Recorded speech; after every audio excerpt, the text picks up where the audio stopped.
Bienvenue dans votre émission Parole de vie, le rendez-vous avec la parole de Dieu. J'aimerais vous conduire dans une lecture de l'épître de Paul aux Romains, au chapitre 8 et au verset 18. Je vous recommande la lecture de tout ce chapitre jusqu'au verset 37. Mais nous allons glaner ici et là quelques versets. Voici d'abord ce que dit le verset 18. « J'estime que les souffrances du temps présent ne sauraient être comparées à la gloire à venir qui sera révélée pour nous. » Et puis au verset 28, « Nous savons du reste que toute chose concourt au bien de ceux qui aiment Dieu, de ceux qui sont appelés selon son dessein, car ceux qu'il a connus d'avance, il les a aussi prédestinés à être semblables à l'image de son Fils, afin que son Fils fût le premier-né entre plusieurs frères. Et ceux qu'il a prédestinés, il les a aussi appelés.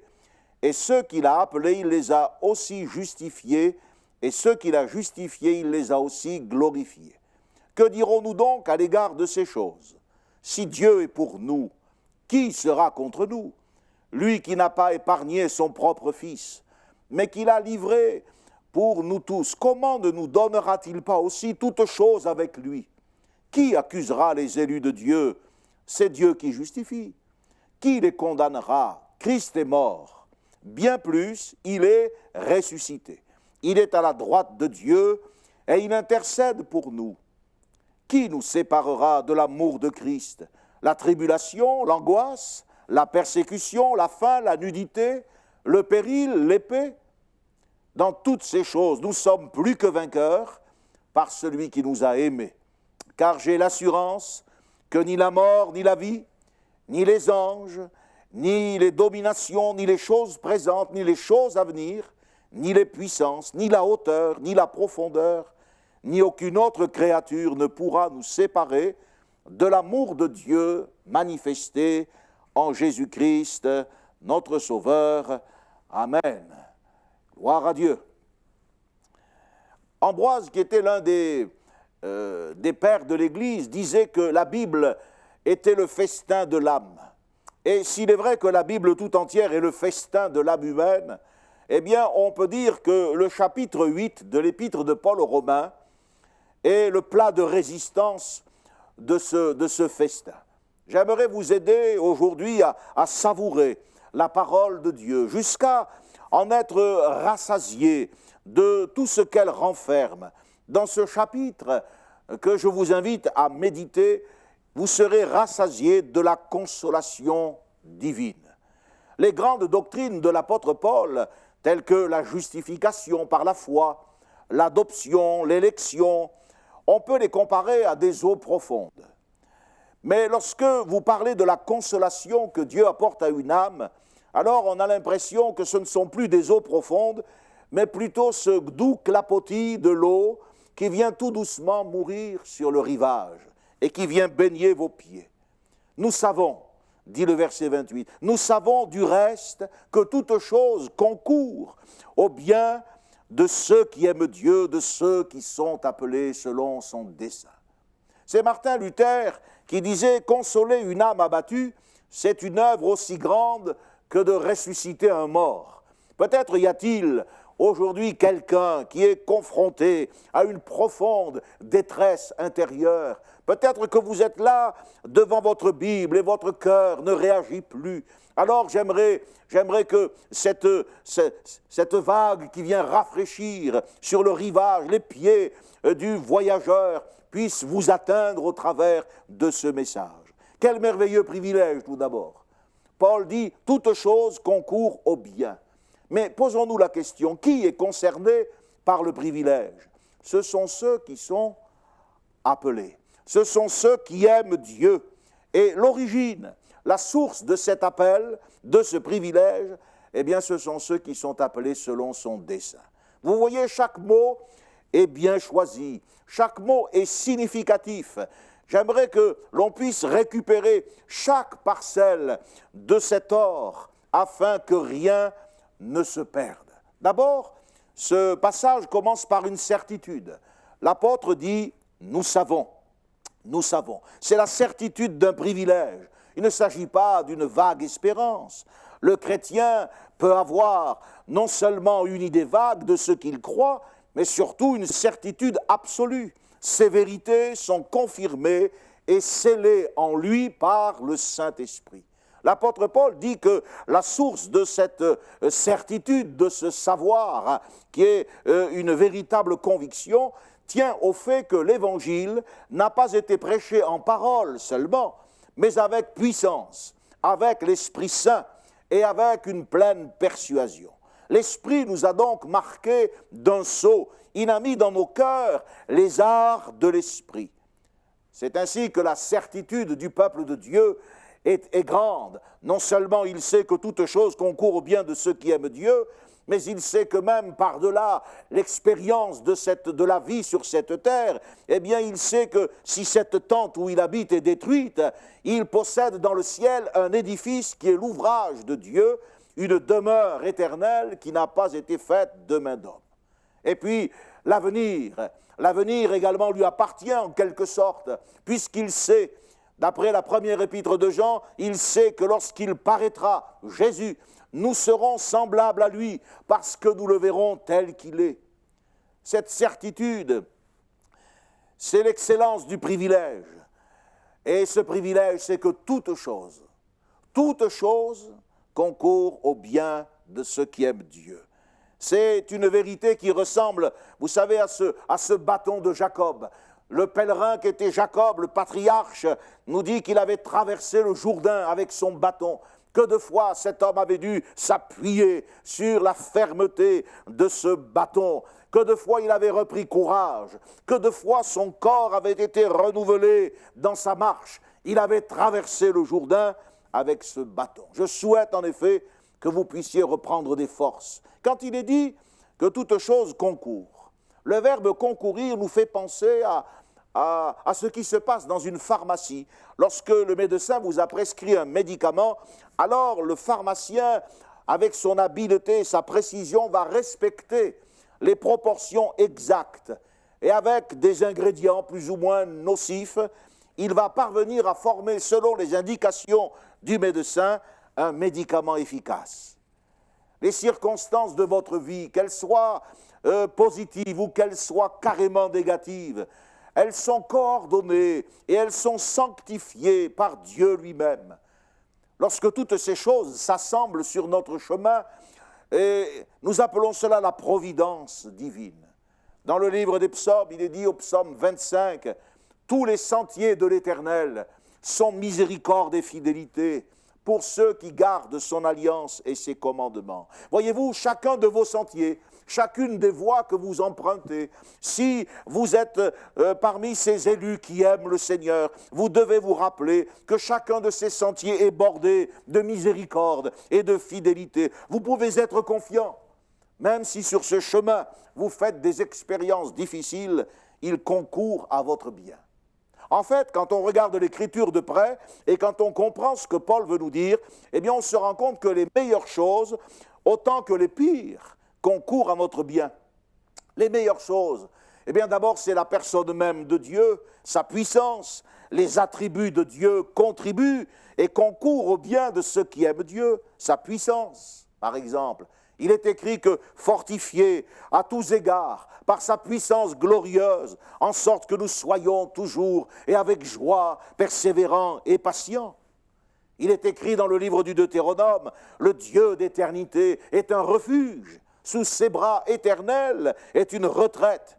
Devant toi, il a chassé l'ennemi. Ça, c'est la puissance de Dieu. Et puis quand Paul est malade et qui n'a pas été affligé par la maladie, il dit « Ma grâce te suffit, car ma puissance s'accomplit dans la faiblesse. » Et Paul en conclut qu'il vaut mieux se glorifier dans la faiblesse afin que la puissance de Christ repose sur lui. De nombreux récits dans la Bible nous montrent la puissance de Dieu. Souvenez-vous de Jonas. Souvenez-vous des 3 Hébreux qui sont jetés dans la fournaise, ou de Daniel, carrément livré dans la fosse aux lions. Toutes ces histoires nous montrent que malgré leur faiblesse, ces hommes qui étaient des roseaux cassés, eh bien, ils continuent à porter du fruit. Quelle que soit la situation dans laquelle nous pouvons nous trouver, la Bible affirme que l'huile ne diminuera pas dans la cruche. et que la farine ne manquera pas dans le pot. Nous pouvons être assurés de la providence divine, de sa puissance à notre égard, un peu comme Ézéchias. Alors qu'il était condamné à mourir, il a supplié Dieu d'intervenir en sa faveur. Et alors l'Écriture nous dit que Dieu a fait reculer le soleil de plusieurs degrés. C'était un signe pour montrer la puissance de Dieu. Dieu peut faire encore reculer l'ombre qui est dans votre vie. Si votre soleil est presque couché, et si vous êtes sur le point de dire c'est fini, Dieu peut faire reculer le soleil de plusieurs degrés. Il est dit alors, le prophète Ésaïe invoqua l'Éternel, et il fit reculer l'ombre de 10 degrés sur les degrés d'Akaz. La puissance de Dieu nous libère de la maladie, des épreuves, de la fournaise, mais également de tous nos péchés, de tout ce qui rampe dans notre cœur. Nos passions, nos pulsions et nos péchés peuvent être très forts, mais Dieu écrasera la tête de ce Léviathan. N'est-il pas écrit dans le livre du prophète Michée? Il aura encore compassion de nous. Il mettra sous ses pieds nos iniquités. Tu jetteras au fond de la mer leurs péchés. Dans un moment difficile, le croyant qui était ce roi Ézéchias a pu dire « Nous sommes sans force devant cette multitude nombreuse qui s'avance contre nous. Nous ne savons que faire, mais nos yeux sont sur toi. » Ah, mes amis, j'aimerais que vous puissiez fixer vos yeux sur le Seigneur.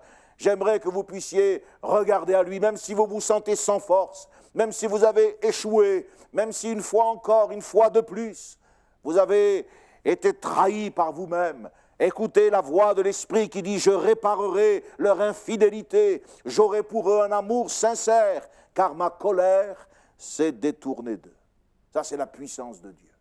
Il peut vaincre et terrasser le Léviathan du péché. Et puis, il y a la sagesse de Dieu. Ça concourt à notre bien. Dieu est le conseiller. Lorsque nous avons besoin de cheminer, lorsque nous avons besoin de prendre une direction, n'est-il pas là, lui, pour nous montrer la direction à prendre? Selon qu'il est écrit, car un enfant nous est né, un fils nous est donné, la domination reposera sur son épaule, on l'appellera admirable conseiller, Dieu puissant, Père éternel et prince de la paix. Dans le livre des psaumes, David a fait l'expérience de la bénédiction de Dieu et il a pu dire « Je t'instruirai, je te montrerai la voie que tu dois suivre, je te conseillerai et j'aurai le regard sur toi. » La sagesse divine qui prévoit tout est semblable à cette colonne de nuée qui précédait Israël dans le désert. Cette colonne qui pouvait aller, s'arrêter, revenir et qui indiquait ainsi les stations, les étapes et les progrès qu'Israël devait faire. Oui, nous avons un Dieu sage, un Dieu prévoyant. Dieu est un Père responsable. Il sait assumer la paternité et il sait prendre soin de ses enfants. Et puis il y a aussi, parmi les attributs de Dieu, sa bonté. L'Écriture dit, méprises-tu les richesses de sa bonté, de sa patience, de sa longanimité? Ne reconnais-tu pas que la bonté de Dieu te pousse à la repentance? La bonté de Dieu, c'est un rayon de soleil qui fait fondre les cœurs. La rosée de la nuit, vous savez, est capable de descendre en même temps sur les chardons et sur les roses. Jésus a dit que Dieu pouvait faire pleuvoir sur les méchants et sur les bons. Et la miséricorde de Dieu, elle se multiplie en lui beaucoup plus que le péché en nous. C'est la nature de Dieu d'être miséricordieux. Il balaie notre sentiment de culpabilité et il efface notre péché. Lorsque Moïse était sur la montagne, la Bible nous dit que l'Éternel est passé devant lui et il s'est écrié, l'Éternel, l'Éternel, Dieu miséricordieux et compatissant, lent à la colère et riche en bonté et en fidélité. Prenez l'exemple de l'abeille, ce petit insecte qui est en passe de disparaître. L'abeille, par sa nature, fait du miel. Elle ne pique que lorsqu'elle est irritée. De même, les trésors de Dieu sont d'abord sa proposition première. C'est ce vers quoi, il voudrait nous voir, nous diriger. Ce n'est que lorsque nos péchés ont atteint la mesure que le châtiment atteint les cœurs irréductibles. Les promesses de Dieu concourt au bien de ceux qui aiment Dieu. Dieu a fait de nombreuses promesses dans sa parole. Qu'est-ce qu'une promesse? Une promesse, eh bien, c'est une obligation qui a été signée par la main de Dieu. C'est un peu le lait de l'Évangile. Lorsque vous lisez les promesses de la parole de Dieu, eh bien, elles sont fortifiantes, elles sont pleines de vertu, elles favorisent la croissance de l'enfant de Dieu. Est-ce que quelqu'un est dans la détresse? Alors la Bible répond, il m'invoquera et je lui répondrai. Je serai avec lui dans la détresse, je le délivrerai et il me glorifiera. Si une chose est pour notre bien, soyons sûrs que nous l'accordera. Si cela n'est pas pour notre bien, alors le refus de Dieu de nous exaucer sera en définitive pour notre bien. Jacob, un jour, a traversé une période difficile. Il avait des gens menaçants qui venaient à sa rencontre. Il a été effrayé. Dans la solitude de cette nuit, il a eu recours à la promesse divine. Dans cet état tout tremblant et anxieux, il est revenu aux promesses de Dieu. Le livre de la Genèse nous dit au chapitre 32 que Jacob fut très effrayé et il fut saisi d'angoisse. Et il s'est tourné vers Dieu et il a dit à Dieu, toi tu as dit, je te ferai du bien, je rendrai ta postérité comme le sable de la mer, si abondant qu'on ne saurait le compter. Et cette promesse, ça a été une nourriture pour Jacob. Il y a puisé de nouvelles forces. Et vous savez ce qui s'est passé? Il a lutté avec un ange toute la nuit. Je crois que le croyant est appelé à être un temple dans lequel retentit l'action de grâce, la reconnaissance et la louange pour toutes les promesses que Dieu nous a accordées. Maintenant, je voudrais dire que les plus mauvaises choses concourent aussi au bien de ceux qui aiment Dieu, car il est bien dit, tout concourt au bien de ceux qui aiment Dieu. Les bonnes choses, les vertus divines, sa puissance, sa bonté, sa sagesse. Dieu est là avec ses promesses. Mais il y a aussi les choses les plus mauvaises. Les choses mauvaises sont sanctifiées par la main de Dieu. C'est un petit peu comme les rouages d'une montre. Ces rouages qui vont tourner dans des directions contraires, mais qui vont s'emboîter l'un dans l'autre et qui vont faire marcher la montre. Il y a dans notre expérience de chrétien des choses apparemment contraires. Et pourtant, si on regarde bien, ces choses contraires vont s'emboîter et vont enclencher un processus pour nous faire aller de l'avant. Prenez les afflictions. Les afflictions semblent être quelque chose de contraire. Personne n'aime être affligé. Ruth disait, j'étais dans l'abondance à mon départ, et l'Éternel me ramène les mains vides. Pourquoi m'appelleriez-vous Naomi, alors que l'Éternel s'est prononcé contre moi et que le Tout-Puissant m'a affligé? Ruth, chapitre 1, verset 21. Elle était dans l'abondance, elle revient les mains vides, elle est affligée, et cependant c'est dans ce moment d'affliction et à cause de ce retour que la postérité du Messie lui sera accordée. Regardez Job, ce personnage de l'Ancien Testament qui a été affligé comme aucun autre homme. Job a vu Dieu dans son affliction. Il n'a pas incriminé le diable, il ne dit pas « l'Éternel a donné et le diable a repris ». Non, Job dit « l'Éternel a donné et l'Éternel a ôté, que le nom de l'Éternel soit béni ». L'affliction, c'est comme un outil qui en lui-même ne peut pas bouger sans être manié par quelqu'un. C'est Dieu qui manie nos afflictions pour notre bien. Dieu est un Dieu plein d'amour et de compassion. Dans le livre du prophète Jérémie, il est dit « Je distinguerai, comme tu distingues ces bonnes figues, je distinguerai pour leur être favorable les captifs de Juda que j'ai envoyés dans le pays des Chaldéens. » La captivité de Juda en Babylonie, ce n'était pas quelque chose d'agréable, mais c'était pour le bien de ce peuple. C'est comme ce médicament amer que le pharmacien vous a préparé et qui va vous guérir. L'affliction est envoyée pour notre bien. Il n'y a aucun vase en or qui ne peut être fabriqué sans être passé par le feu. Il est impossible d'être façonné en un vase d'honneur sans avoir été au préalable fondu et purifié au travers des afflictions.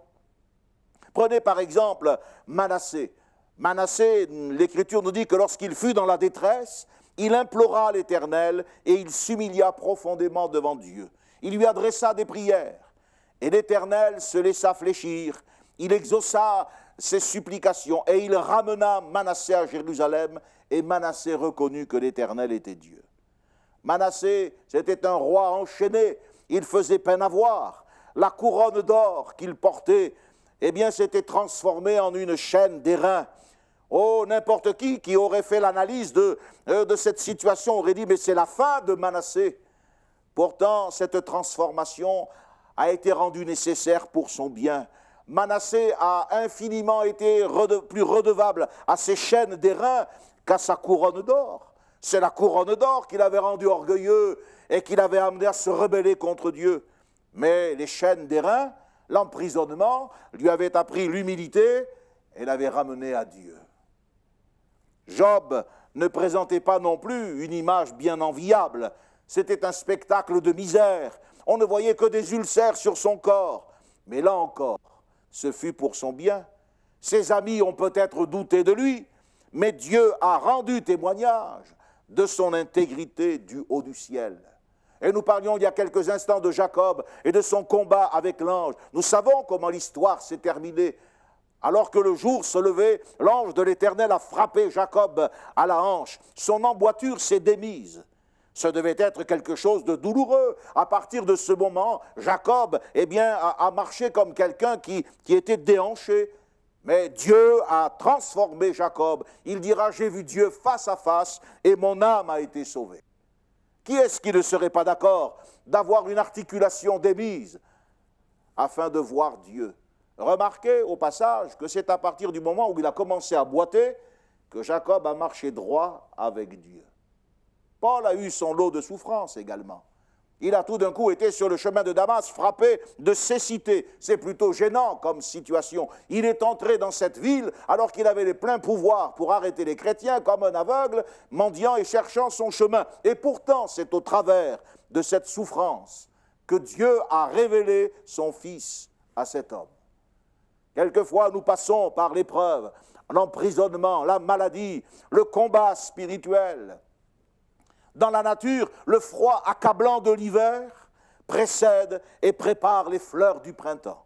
Lorsque nous sommes dans des moments d'hiver, des moments de vie spirituelle hivernaux, alors n'oubliez pas qu'ils sont nécessaires pour qu'au printemps, il y ait le refleurissement. Avant d'avoir connu l'affliction, disait Luther, je ne pouvais jamais comprendre certains psaumes de l'Écriture. C'est vrai qu'il y a des expériences qui nous sont interdites, étrangères, tant qu'on n'a pas saisi l'importance de ce message. Nous apprenons beaucoup plus par une épreuve, par une souffrance, que par un sermon. Parce qu'au travers de l'épreuve et de la souffrance, nous apprenons à nous connaître nous-mêmes. Prenez de l'eau, mettez-la dans une casserole. Elle vous semble limpide, elle est transparente. Mais si vous la mettez sur le feu, alors vous allez être étonné au bout de quelques instants de voir tant d'écume apparaître. Faites passer quelqu'un par la prospérité. Oh, il sera limpide, il sera clair. Mais allumez le feu de l'épreuve et l'écume va apparaître. Les impatiences, les murmures, l'irritation, voire même le doute. L'affliction, c'est comme un miroir où se reflète le vrai visage, la véritable mentalité du croyant. Dans le meilleur des cœurs, il reste encore beaucoup de corruption et Dieu doit utiliser toutes ces difficultés pour nous affiner et pour nous purifier. Mais il est écrit, et c'est là le grand miracle de l'Évangile, en vérité, je vous le dis, c'est Jésus qui parle, vous pleurerez et vous vous lamenterez et tout le monde se réjouira. Vous serez dans la tristesse, mais votre tristesse se changera en joie. C'est le miracle de l'Évangile. Paul avait des cantiques qu'il pouvait chanter même lorsqu'il était en prison. La verge de Dieu, qui quelquefois est maniée dans notre direction, ressemble au bâton de Jonathan. L'Écriture nous dit que Jonathan a trempé le bout de son bâton dans un rayon de miel et ses yeux ont été éclairés. Et souvent nous sommes éclairés par les afflictions. Dieu s'occupe de nous. Il prouve qu'il s'intéresse à nos progrès Dieu, eh bien, nous fait reconnaître au monde entier comme étant ses enfants, comme lui appartenant. C'est comme les soldats. Les soldats ils ne sont jamais autant cités à l'ordre du mérite qu'après avoir essuyé les douleurs et les souffrances du combat. Job est plus connu dans l'humanité qu'Alexandre le Grand pour ses victoires. Et c'est pour cela que j'aimerais que vous puissiez vous sentir réconforté par ce texte de la parole de Dieu et que vous puissiez dire maintenant, et dans la foi, oui, toutes choses concourent au bien de ceux qui aiment Dieu, les bonnes et les moins bonnes, et puis même les carrément mauvaises. Dans toutes ces choses, nous sommes plus que vainqueurs par celui qui nous a aimés. Puisse le Seigneur vous aider, vous bénir et vous encourager, que la grâce de Dieu vous soutienne. Dans le nom de Jésus-Christ, Amen. Merci Seigneur, parce que ni la mort, ni les puissances d'en haut, ni les puissances d'en bas, rien ne pourra nous empêcher de marcher avec toi, de nous séparer de toi. Tu es notre Sauveur et nous te bénissons Seigneur, parce que cet après-midi encore, tu parles à nos cœurs, tu te révèles à nos vies et tu fais entendre par ta parole le message de la consolation divine. Puisses-tu, Seigneur, au travers de ta parole, consoler un cœur et le bénir dans le nom de Jésus et pour la gloire de Dieu. Amen. Amen.